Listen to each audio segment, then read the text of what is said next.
Y muy bien. Vamos recapitulando nada más lo que hemos estado aprendiendo. Pedro está enseñándonos en su carta, en la epístola. De hecho, si usted tiene una Biblia Reina Valera, va a decir la epístola de San Pedro. La palabra epístola es carta. Y Pedro está enseñando primero una doctrina, está estableciendo un fundamento teológico, doctrinal, y él está estableciendo que el fundamento de nuestra fe, nuestra vida y salvación es Cristo Jesús. No hay salvación fuera de Cristo, no hay salvación fuera de la persona de Jesús. No son los santos, no es la Virgen, no es el Papa, no es el pastor, es Jesús el que nos salva. Amén. Gloria a Dios. Y luego vimos en Pedro que hemos sido llamados a la santidad. Pedro nos enseña que le pertenecemos, somos propiedad de Dios. No es nuestra vida. Yo no puedo vivir mi vida como yo quiero, ni hacer lo que yo quiero. Mire, si yo hiciera lo que yo quiero, no estaría aquí. ¿Dónde estaría? ¿Qué le importa? Pero yo le pertenezco al Señor y entonces yo debo vivir para Él. Amén. Y luego en la otra lección vimos que Dios nos pide honrar a nuestras autoridades civiles. Que Dios dice que nos sometamos a las autoridades, pero cuando hay una ley superior que es la palabra de Dios, esa ley está llevándome, esa ley civil, humana, judicial me está llevando a contradecir a Dios. Yo tengo que obedecer primero a Dios.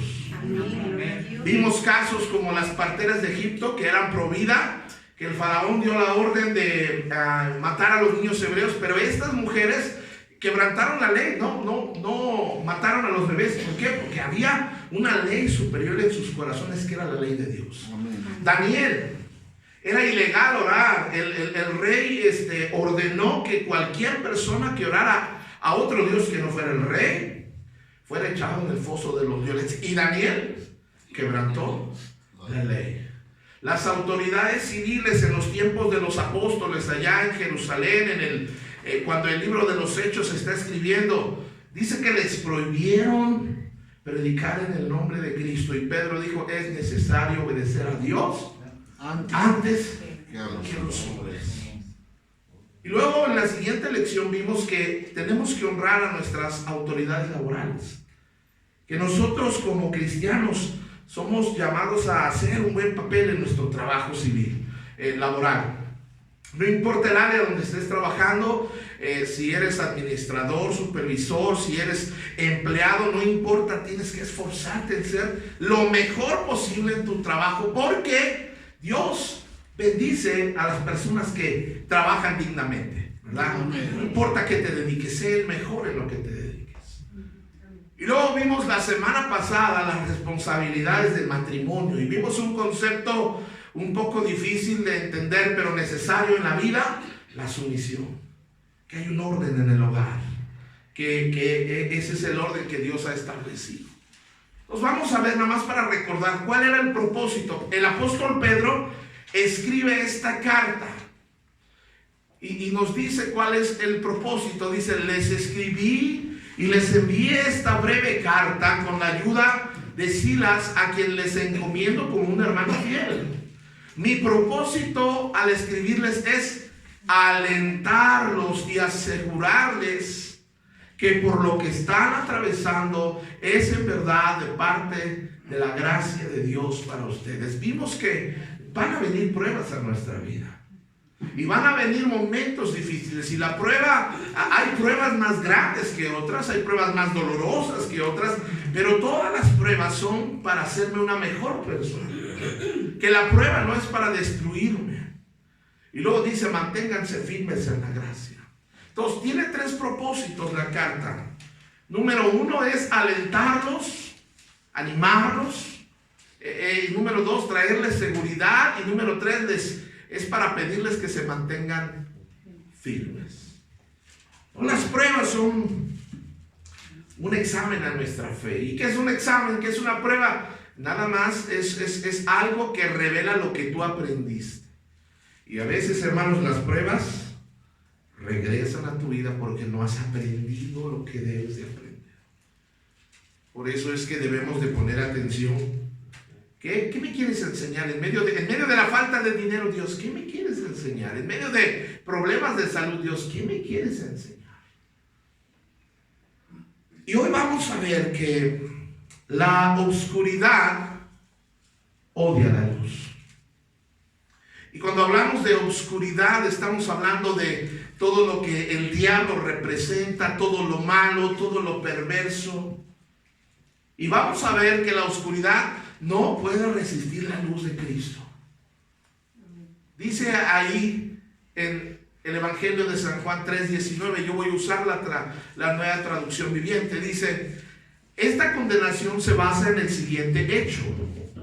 Y luego dice, la luz de Dios llegó al mundo. ¿Cuántos pueden dar gloria a Dios? En la luz, hermanos, el mundo estaba en tinieblas, dice la palabra del Señor. Pero llegó la luz. Y esa luz de la que está hablando es Cristo. ¿Sabe que cuando Cristo nació espiritualmente, el reino de las tinieblas estaba bien establecido en la tierra? ¿Sabe que el diablo sabía que Jesús era la luz y por eso movió el corazón, la mente, la idea del rey Herodes para mandar a matar, a asesinar a los niños? ¿Se acuerda de esa historia? Porque él quería evitar que la luz pudiera brillar. Entonces la luz de Dios llegó al mundo. ¿Pero qué pasó con la gente, con la sociedad? Pero la gente amó más que, hermanos. ¿Qué amó más? La oscuridad que la luz. Y nos dice por qué. Porque sus acciones eran malvadas. ¿Ves? Cuando hay luz, la gente tiene un poco de respeto, un poco de recato. Cuando hay luz, lo malo es exhibido. Usted se sorprendería de todo el mal, todo el pecado que se realiza o se practica durante la noche. Es impresionante. Y sigue diciendo el apóstol Juan en el 3:20, dice, todos los que hacen el mal, ¿qué hacen, hermanos? Odian la luz. No pueden amar la luz. La luz es Cristo. La luz es su palabra. La luz es su presencia. Pero quien odia la luz, ¿por qué creen que odia la luz? Por ejemplo, usted sabe que nuestra manera de pensar es aborrecida y odiada por la sociedad. Por ejemplo, cuando nosotros los creyentes, los cristianos, nos declaramos pro vida, a favor de la vida, no al aborto, hay gente que esto que yo estoy diciendo lo odia, lo aborrece. Cuando nosotros hablamos de que la unión del matrimonio es entre un hombre y una mujer, obviamente las personas que no creen así odian, rechazan, critican la manera en la que nosotros creemos. Y luego dice, odian la luz y niegan acercarse a ella porque temen que sus pecados queden ¿qué? O sea, lo que hace la luz, hermanos, es revelar. Esta es la luz, dice el rey David dijo, lámpara es a mis pies tu palabra. Lo que la palabra hace es que revela lo malo en nosotros. Y yo no sé si a usted le ha pasado, ha venido a la iglesia y alguna vez se ha sentido exhibido en su interior. Que dice uno, ya no sabe si reírse uno de nervios. Dice uno amén de amén. Porque la palabra es luz y revela lo que no está bien en nuestra vida. Yo también he estado sentado y escucho predicación y de repente, hermanos, hay predicadores que hasta le dan a uno por debajo de la lengua y hasta casi le dicen, trajiste topper porque te voy a dar hasta para llevar. Qué tremendo, ¿verdad? Yo no sé si usted, aquí está nuestro hermano Eduardo, el cual se dedica a la fumigación. Estoy haciendo comercial, hermano Eduardo. Y usted ha visto, usted que ha tenido problemas cucarachales, sabe que las cucarachas cuando usted prende la luz se van. Bueno, hay unas que son cínicas y se quedan ahí como diciendo, ¿a dónde andabas? que unos son lentos de llegar. Y luego hay unas cucarachas educadas que tienen visita y salen a saludar cuando están así. No me vas a presentar. Pero la mayoría de las cucarachas cuando prenden la luz, ¿sabe que cuando a veces uno está predicando aquí en la iglesia, hay gente que no permanece porque la luz le incomoda? La luz no le gusta. Dice el 21. Pero los que hacen lo correcto, ¿qué hacen? Se acercan a la luz para que otros puedan ver que están haciendo lo que Dios quiere. Es decir, que aparte, Cristo es la luz, su palabra es la luz, su presencia es la luz. Y cuando Él, su palabra y su presencia habitan en mí, yo voy a proyectar la luz de Cristo. Amén. Y mi luz va a ayudarles, mi vida, mi testimonio, mis actos van a ayudarles a tomar el camino correcto a los demás.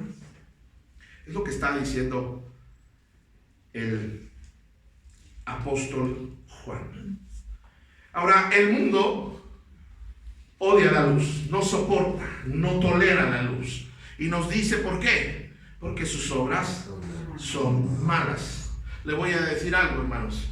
El mundo odia a Jesús. Y cada vez más es visto esto. El mundo odia la palabra de Dios. El mundo odia a quien predica la palabra de Dios. El mundo odia y aborrece de quien habla de Dios. Fíjense qué ridículos, hermanos. Se supone que la educación es laica. Pero alguien puede llevar una revista pornográfica a su escuela y no le dice nada. Y si alguien lleva una Biblia, ay, es fanático, háblale a sus papás. Qué curioso que en el trabajo se ríen de los chistes de doble sentido y de cosas que no tienen, y hay perversidades. Y a alguien se le ocurre hablar de Dios. Hoy en aleluya, hoy la hermana, uy, cállate que ya llegó Don Santidad. ¿Ha visto el bullying que le hacen a uno que empieza a creer en el Señor? Y pues la verdad, cuando uno va empezando lo chivea. Pero es normal. Y ahora vamos a continuar con Pedro. Dice 1 Pedro 3:13. Ahora bien, ¿quién querrá hacerles daño si ustedes están deseosos de hacer el bien? A veces usted y yo tenemos dos pensamientos equivocados. Y yo lo he pensado. Yo he pensado, si yo no le hago daño a nadie, pues nadie tiene por qué hacerme daño. Eso pienso yo. Hasta hay un salmo que dice, si yo no le hago daño. No, no es cierto. No es igual. O este otro pensamiento, si yo soy bueno con todos, todos tienen que ser buenos conmigo. ¿Y es cierto? No. A veces, aunque tú no le hagas daño a nadie, la gente se va a meter contigo. A veces, aunque tú seas bueno con todos, no van a ser todos buenos contigo. Todos tienen... Ahora, tristemente no es así. Cuando tú y yo nos identificamos con Jesús, el mundo no nos va a querer. De hecho, el mundo nos va a odiar. Fíjense qué contradicción. Cuando yo digo, me estoy identificando con Cristo, estoy creciendo en mi fe, quiero ser una mejor persona, la lógica humana es, wow, qué chido, y las felicitaciones. Deberían de caerte. Cuando vienes a la iglesia, alguien debería hacer fiesta. ¡Gloria a Dios! Toño vino la tarde, aleluya, bendito sea el Señor, hermano. En tu casa deberían de echar fanfarrias, fiesta, porque está cambiando, pero no es así. Es cuando más críticas, ataques, burlas recibimos. Cuando tú y yo nos identificamos con Jesucristo, el mundo no nos va a querer. El mundo nos va a odiar. Y ahorita le voy a poner el ejemplo. Pero Jesús, cuando anduvo aquí en la tierra, hermanos, ¿qué fue lo que hizo Jesús? Solamente hizo el bien. No hizo mal, sanó enfermos, alimentó pobres, multiplicó panes, alimentó a multitudes, hizo obras buenas, amó, perdonó, levantó, hizo milagros, liberó endemoniados, resucitó muertos. ¿Y qué hizo el mundo o la sociedad de aquellos días? Lo mató, lo crucificó. El mundo odia a Jesús. Y le digo, no quiero afectar su autoestima, pero también nos van a odiar a nosotros. No importa qué tan buenos seamos. Esto es un dato interesante, fíjese. Cada año 90,000 personas mueren por su fe en Jesús en otros lugares. 90,000. Cuando yo termine de predicar, alrededor del mundo 4 personas habrán muerto por su fe en Jesús. Yo he conocido de pastores, de misioneros, hermanos, y no tenemos que irnos a Turquía, al Medio Oriente o a China. Hace unos 20 y tantos años atrás, un pastor que recorría las aldeas de Tlapa, Guerrero, hermanos, más de 50 puñaladas mataron al pastor, porque la gente lo odiaba. La religión. Qué tremendo, ¿verdad? Que alguien, o sea, los matan. ¿Se acuerda de Esteban, que no les hizo nada malo en el libro de Hechos, capítulo 9? Y dice que lo apedreaban. Hermanos, no lo quiero espantar, pero llegará el día que creer en Jesús será sinónimo de repudio, de odio, de rechazo. Llegará el día en el que practicar los principios que transforman vida de la palabra del Señor van a ser ilegales.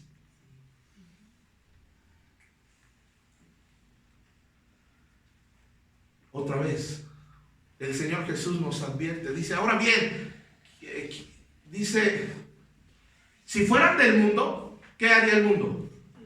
Ahora, cuando está hablando del mundo, no está hablando que no somos de este planeta, no eres de Marte. Algunos parecen extraterrestres, pero no. Cuando está hablando del mundo, está hablando de los valores que este mundo maneja. Dice, si fueran del mundo, el mundo los amaría como a los suyos. Pero ustedes no son del mundo, sino que yo los he escogido de entre el mundo, porque ese mundo, ¿qué hace? Los aborrece. Le aplauden más a alguien que sale del closet que a alguien que quiere vivir para Cristo. Eso es increíble. Dice, recuerden lo que les dije, ningún siervo es más que su amo. Si a mí me han perseguido, dice Jesús, también a ustedes los perseguirán. Si me han obedecido mis enseñanzas, también obedecerán las de ustedes. Ahora, Pedro nos hace el cuestionarnos a quién queremos agradar. ¿Con quién quieres quedar bien? ¿O con el mundo o con el Señor? Va a llegar un punto en el que quieres quedar bien con tu familia o con Cristo. Va a llegar un punto en el que quieres quedar bien con tu pareja o con Cristo. Va a llegar un punto en el que vas a tener que escoger con quién quieres quedar bien, con tus amigos o con Cristo. Dice en 1 de Pedro 3:14. Pero aún si sufren por hacer lo correcto. Ahora, Pedro nos dice y nos aclara. Ok, si tú sufres por hacer lo correcto, vas a tener bendición. Pero si tú sufres porque eres un sinvergüenza, irresponsable, mal hablado, ladrón, defraudador, no vengas, ay, estoy sufriendo por Cristo. No. Nos habla de sufrir por lo correcto. Dice, Dios va a recompensarlos. Así que no se preocupen ni tengan miedo a las amenazas. Ahora, nos cabe ¿qué debo hacer cuando me rechazan con mi fe? ¿Qué hacer? Si alguien rechaza mi fe, si alguien no me quiere por mi fe, si a alguien no le caigo por mi fe. Dice, número 1, no se asusten. Dice, así que no se preocupen ni tengan miedo a las amenazas. Cuando empiezas tú a tener crecimiento espiritual, empiezas a cambiar, te enamoras de Cristo, te enamoras de la palabra. A veces la familia no lo va a tomar bien, especialmente cuando la familia es católica, apostólica y romana.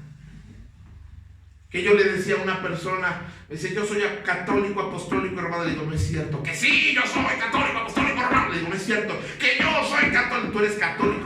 Tú eres católico, apostólico, mexicano. ¿Sabe que cuando la familia es bien católica, de hueso colorado, va a haber rechazo? Yo recuerdo cuando nosotros empezamos a ir a la iglesia, asistir a la iglesia cristiana, y empezamos a caminar de manera diferente y a creer en la Biblia, hubo familia que se molestó y nos hacían bullying y se burlaban de nosotros y luego nos dejaron de invitar a las fiestas. No las inviten.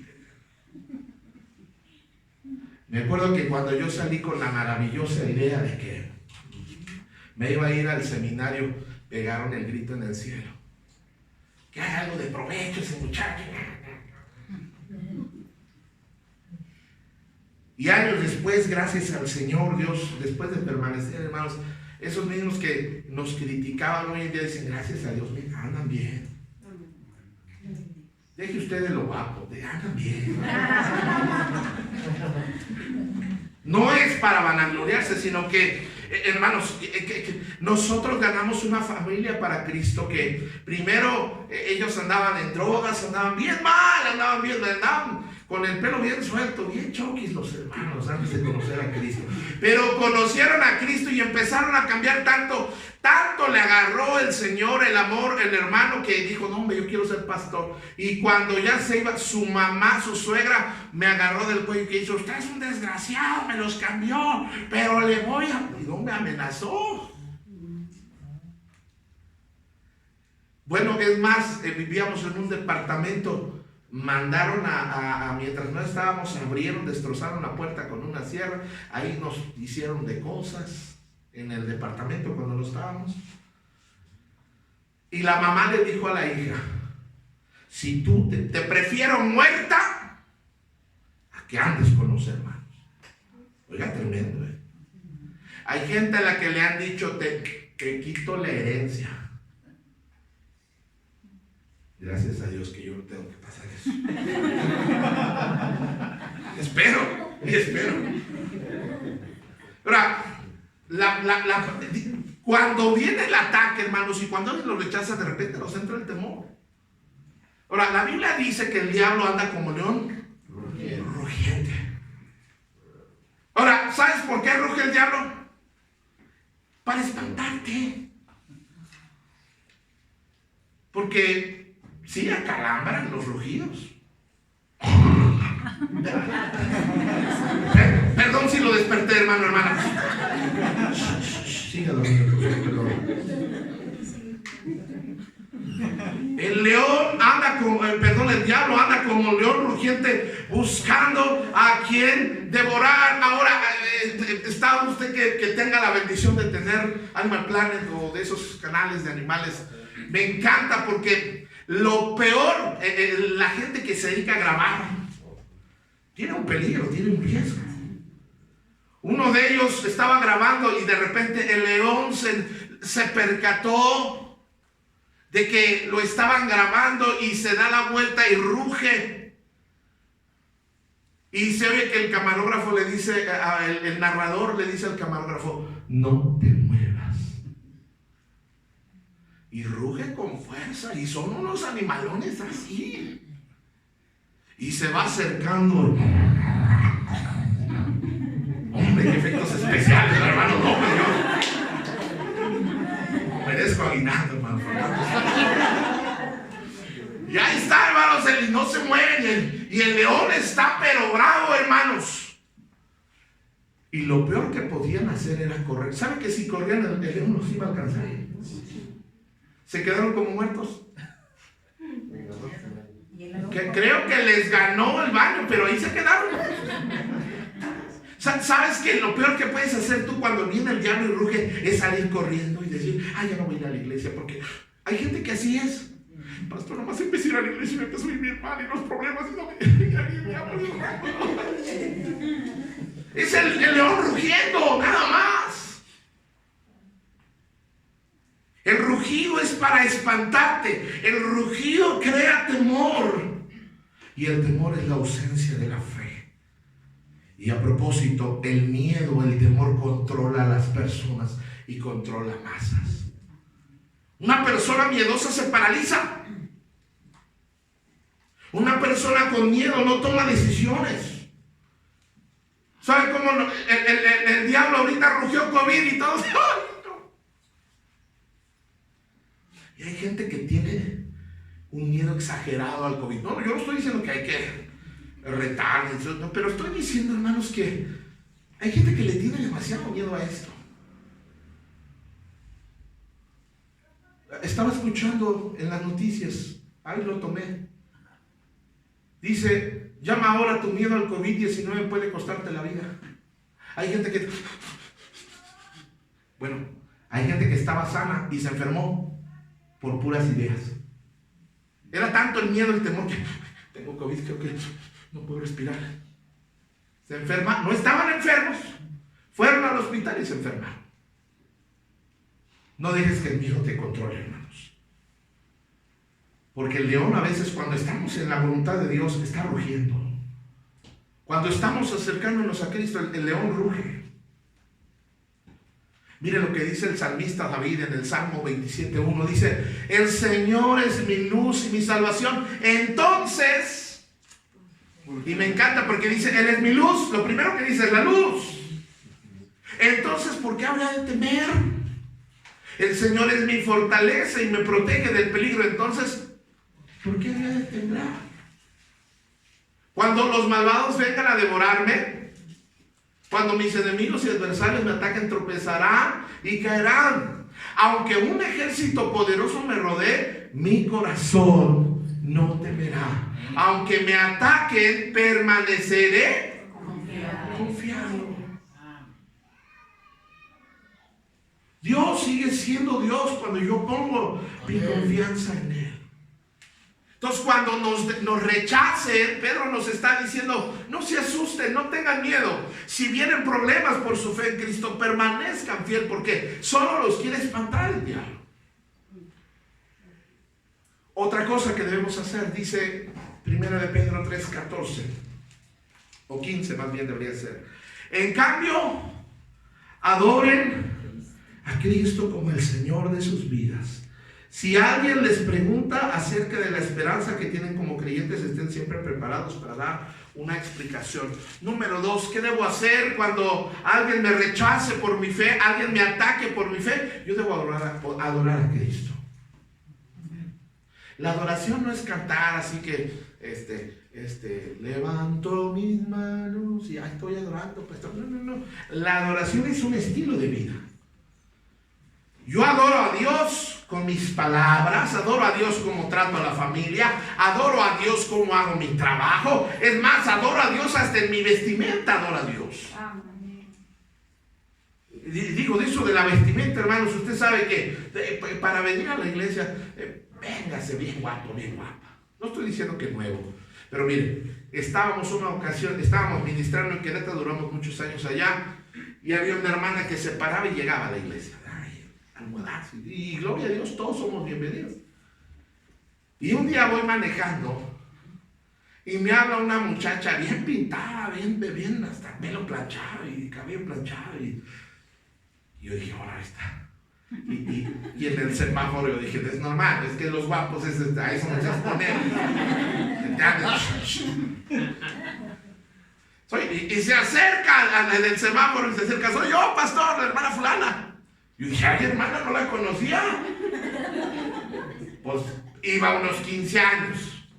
No, hombre, iba echando chispas a los 15. No estamos... No sé por qué dije eso, pero... Adoramos a Cristo. Aun cuando no nos está yendo bien, yo adoro a Cristo. Aun cuando no tengo trabajo, yo adoro a Cristo. Yo le doy gracias a Él. Aun cuando estoy enfermo, es más, va más allá. Aunque se me muera un familiar, yo puedo seguir adorando a Cristo. ¿Sabes que la adoración ahuyenta el temor? ¿Qué hizo Job cuando perdió todo? Adoró a Dios. No le dijo, ya ves, por ir a la iglesia, pero se acabó y ahora... siguió al Señor. La adoración, la persona que vive en adoración no puede vivir con el temor en sus vidas. Dios es antes de todas las cosas. Amén. Dios es después y será después de todas las cosas.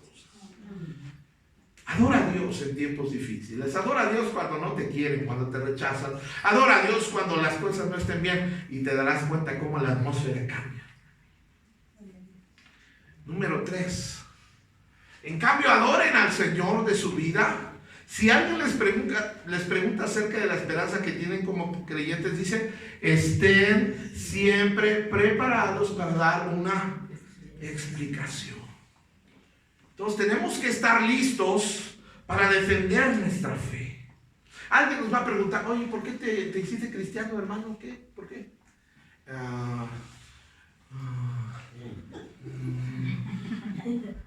No sé. Y esto nos habla de conocer mejor a Cristo a través de las Escrituras. Lea la palabra de Dios, estudie la palabra de Dios, conozca mejor a Cristo a través de las Escrituras, oiga la palabra, memorice la palabra, escudriñe la palabra, hable la palabra. ¿Sabes que hay un texto para cada emoción negativa? Hay un texto que nos ayuda. Aprenda la Biblia. Seamos seres, cuando vengamos a la iglesia, escucha, analice lo que el pastor está diciendo. ¿Qué tal que un día el pastor se le va el avión y usted: ay, sí, cierto, el pastor dijo? No. La Biblia dice que los de Berea eran nobles porque comprobaban. Ah, sí dijo el pastor, eso sí es cierto, pastor, amén. Sí es cierto, tiene razón el pastor. No nos está choreando. ¿Sí me están entendiendo? Amén. Hoy en día, hermanos, muchos movimientos pseudocristianos engañan a la gente. Pues, hermanos, Dios me soñé. Y ya predican de su sueño. Y a veces esos sueños son porque cenaron demasiado fuerte eso.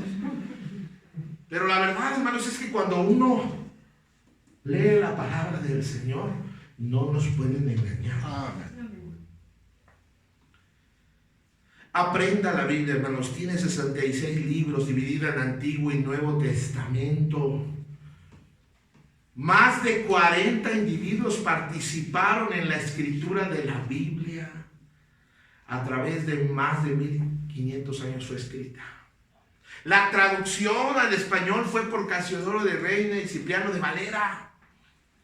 Ellos fueron perseguidos mientras estaban traduciendo la Biblia al español. Hermanos, la Biblia que tenemos en nuestras manos le costó la vida y sangre a muchas personas.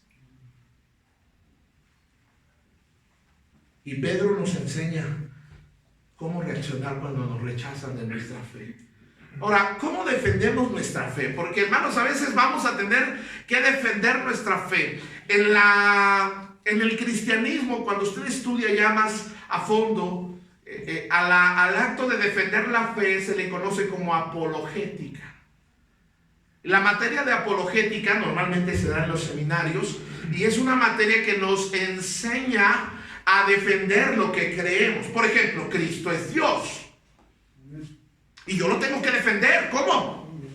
Bueno, Juan dice que en el principio era el verbo con Dios. Y la apologética me enseña a defender lo que creo.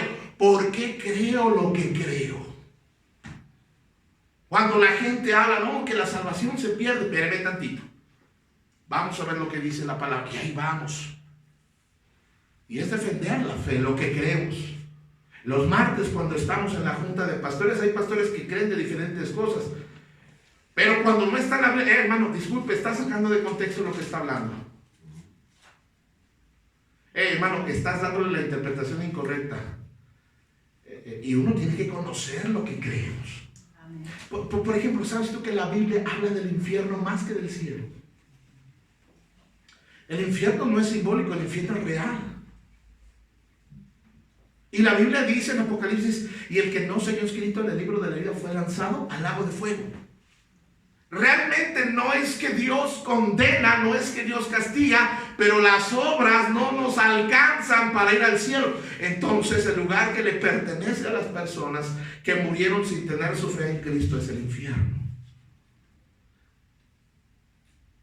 ¿Y dónde dice eso, pastor? Yo no creo. No, pues no hay que leer la Biblia. Entonces yo defiendo lo que creo. Ahora, ¿cómo defendemos nuestra fe? Porque habrá quien nos pregunte, oye, ¿qué enseñan en tu iglesia? ¿Qué es eso del cristianismo? ¿Dónde nació? ¿Por qué? ¿Qué pasó? Porque hay gente que es muy preguntona para bien, a veces los podemos ayudar. Ahora, ¿cómo defendemos nuestra fe? Porque acuérdense, el que no entiende nuestra fe va a atacar nuestra fe, va a cuestionar nuestra fe. Pedro nos enseña cómo defender nuestra fe. Dice primera de Pedro 3:16. Pero háganlo con humildad y respeto, mantengan siempre limpia conciencia. Entonces, la gente que habla en contra de ustedes será avergonzada al ver la vida recta que llevan porque pertenecen a Cristo. Número 1, ¿cómo defendemos nuestra fe? Ahí va. Recuerden que es mejor sufrir por hacer el bien, si eso es lo que Dios quiere, que sufrir por hacer el mal. Número 1, ¿cómo defiendo la fe? Mi fe, con amor y respeto. A veces hay gente que nos va a atacar y de repente uno se calienta. Pues sí, pues tus santos ni sirven, son muñecos. No, hermanos, no hacemos eso. Aunque es cierto, pero no hacemos eso. Nosotros defendemos lo que queremos con amor y respeto.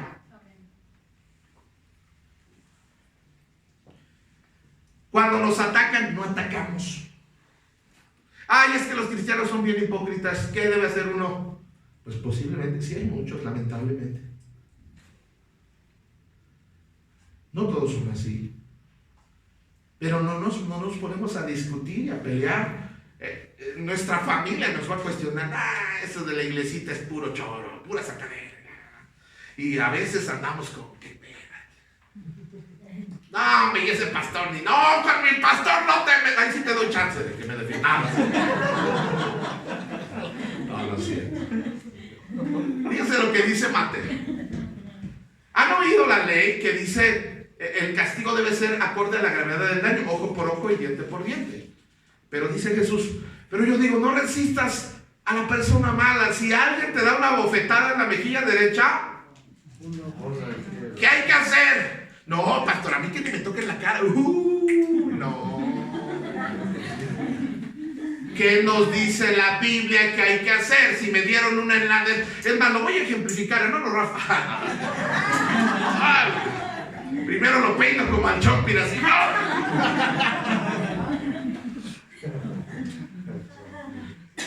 Si alguien te da la mejilla derecha, ofrécele también la otra mejilla. Ahora, no está literal de que, órale, pégame y sángrame y... No, lo que está diciendo es que tú me has dañado. Yo no me voy a defender, no voy a hacer lo que tú haces. Porque el cristianismo es diferente. Ay, no, pastor, eso es de tontos, no. Dice, si te demandan ante el tribunal y te quitan la camisa, antes también el abrigo. Si un soldado te exige que lleve su propio equipo por kilómetros, porque Jesús está diciendo esto en el contexto de los que están reinando sobre ellos, los que los tienen subyugados son los romanos. Y a veces los centuriones romanos, los soldados romanos, no nada más porque se les antojaba, hey, tú ven, carga mi equipaje, carga mi esto. Y si se rebelaban, los golpeaban o los asesinaban. Entonces Jesús dice, hay un grupo de revolucionarios judíos que estaban queriendo ser un movimiento revolucionario, pelear contra los judíos, que eran los celotes. No los celos de con sed en casa. Esos son los tóxicos. Esos celotes, otro día vamos a hablar de los celotes. Pero estoy hablándoles de los celotes, el movimiento que decía, maten romanos. Y Jesús está hablando en ese contexto y dice, si un soldado te exige que lleves su equipo por 1 kilómetro, ve con el 2. Versículo número 42. Dales a los que te pidan y no les des la espalda a quien te pide prestado. Ahora, a veces no voy a tener, si no, yo les he dicho, no se presten entre manos dinero, pero si alguien te pide y no tienes para prestar, pues aliviánalo, ahí te van un 20, un 30, un 50, según lo que yo tenga, ¿verdad? Y luego dice, han oído la ley que dice, ama a tu prójimo y odia a tu enemigo. Pero yo les digo, ama a tus enemigos, ora por los que te persiguen. De esa manera estás actuando como un verdadero hijo de tu Padre que está en los cielos. pues Él le da luz de su sol tanto a malos como a buenos y envía su lluvia sobre los justos y sobre los injustos por igual. Entonces, ¿cómo nos defendemos? Nos están criticando. No caemos en el juego de palabras, de pleitos. No. Oye, aleluya, fariseo. Dios te bendiga. ¿Qué a poco no? Si eres bien entrón y ahora aquí, sacatón, mira chillón. Órale. ¿Qué te ofrezco? ¿Un refresco? ¿Agüita? No, o sea, no caemos en el juego. Porque la gente es bien hiriente. La gente es bien tremenda cuando se trata de atacarnos en la fe. Ay, ahora ya se hizo hermano, ¿y no te acuerdas cómo andabas? Y ahora resulta hipócrita, falso, mentirosa. Pero nosotros no atacamos. No decimos nada. Número 2. No peleamos, no discutimos, no condenamos, sino oramos y amamos. Dice lo que dice Pedro 3:18. Cristo sufrió por nuestros pecados una sola vez para siempre. Él nunca pecó, en cambio murió por todos los pecadores para llevarlos a salvo con Dios. Sufrió la muerte física, pero Él volvió a la vida en el Espíritu. Jesucristo es el Hijo de Dios. Y luego sigue diciendo, por lo tanto, esto habla, Pedro se va a la historia, lo que dice muy poquito. Pero ¿qué pasó mientras Cristo estaba su cuerpo muerto en el sepulcro? Porque acuérdense que Cristo duró muerto, ¿cuántos días? 3 días. ¿Qué hizo en ese tiempo su espíritu, su alma? ¿Qué hizo?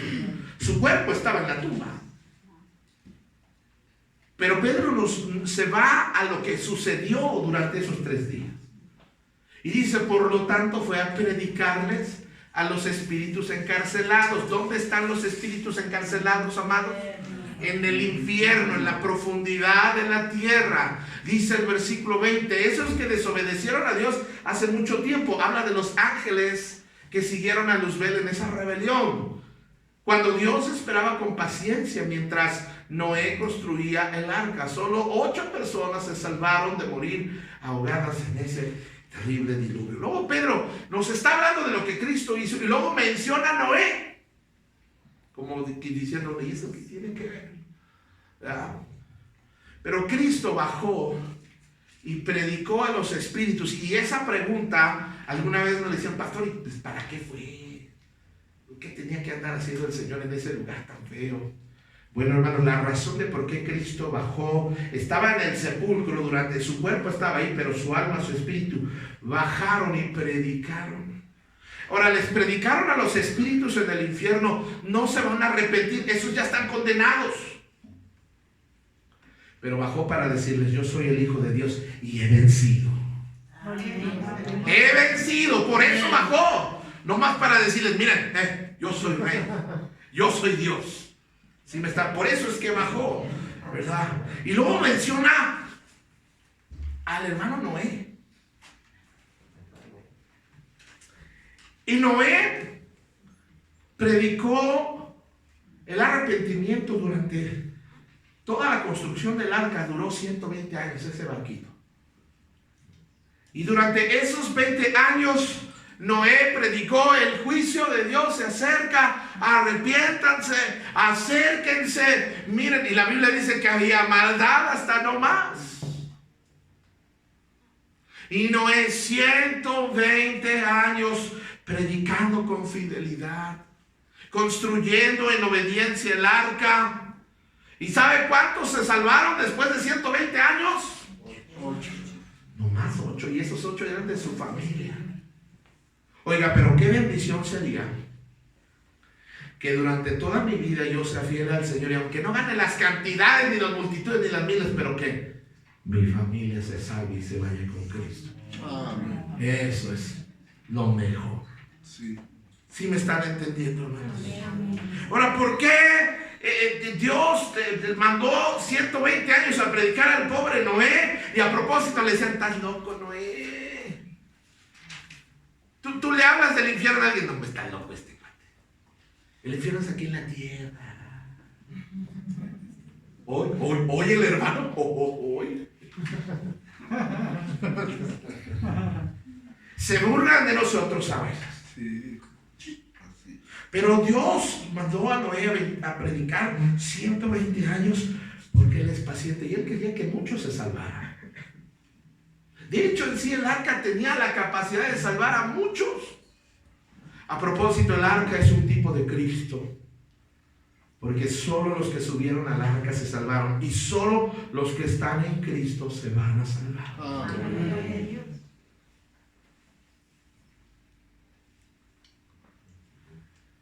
Pedro dice, el agua del diluvio simboliza el bautismo, que ahora lo salva a ustedes. Ahora te voy a explicar eso. No por quitarle la suciedad del cuerpo, sino porque responden a Dios con una conciencia limpia y es eficaz por la resurrección de Jesucristo. Cuando yo me bautizo, yo me estoy identificando con Cristo, lo decía en la mañana. Le estoy diciendo al mundo, ya no te pertenezco, ahora yo me identifico, mi identidad proviene de Dios. Amén. Amén. Terminamos diciendo primera de Pedro 3:22, que es el último verso del capítulo 3, y esperamos ahora sí empezar el 4. Dice, ahora Cristo se ha ido al cielo. ¿Dónde está Cristo ahorita? En el cielo. Está sentado en un lugar de honor al lado de Dios. Y todos los ángeles. Y luego dice, las autoridades y los poderes aceptan su autoridad. Amén. Aunque parece que el mundo es un caos y que cada quien hace lo que quiere, Dios tiene todo en control. Toda la descomposición que vendrá, las profecías y todo Dios lo controla, nada se le escapa a Dios. ¿Usted cree que una mañana amaneció el Señor diciéndole a Pedro y Juan, Pedro, Juan, hay COVID, pónganse el cubrebocas? No había tal cosa.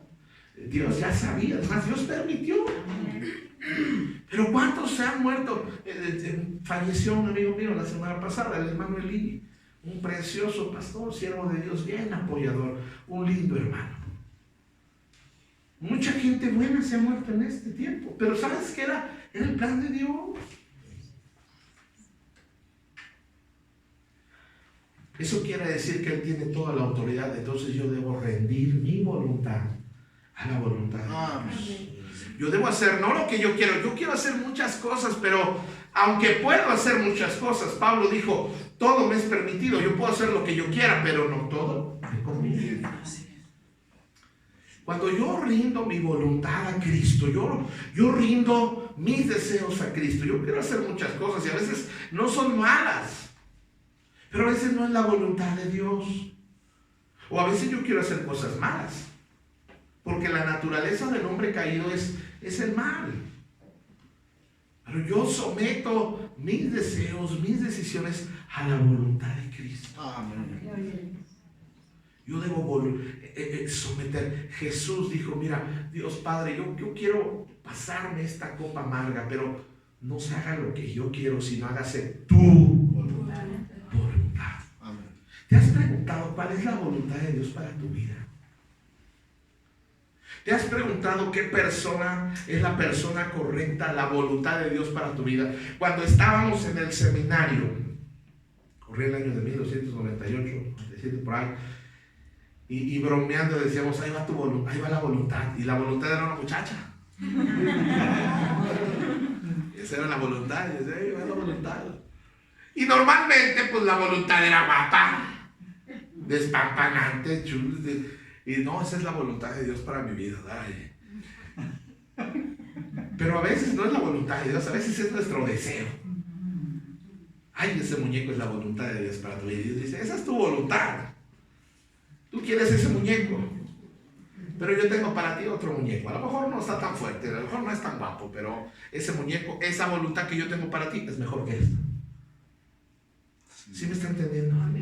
Lo mismo pasa con las mujeres. Por eso oremos por nuestros hijos para que la voluntad de Dios se cumpla en sus vidas. Amén. Qué interesante es la palabra del Señor. Amén. Todo lo que estamos aprendiendo de Pedro. No hemos avanzado porque ustedes no aprenden rápido. Pero Pedro, hermanos, nos enseña tantas cosas que son prácticas para nuestra vida. Quiero invitarle a cerrar sus ojos un momentito. Vamos a terminar con una palabra de oración. Señor, en esta hora, en este momento, yo te alabo y te doy gracias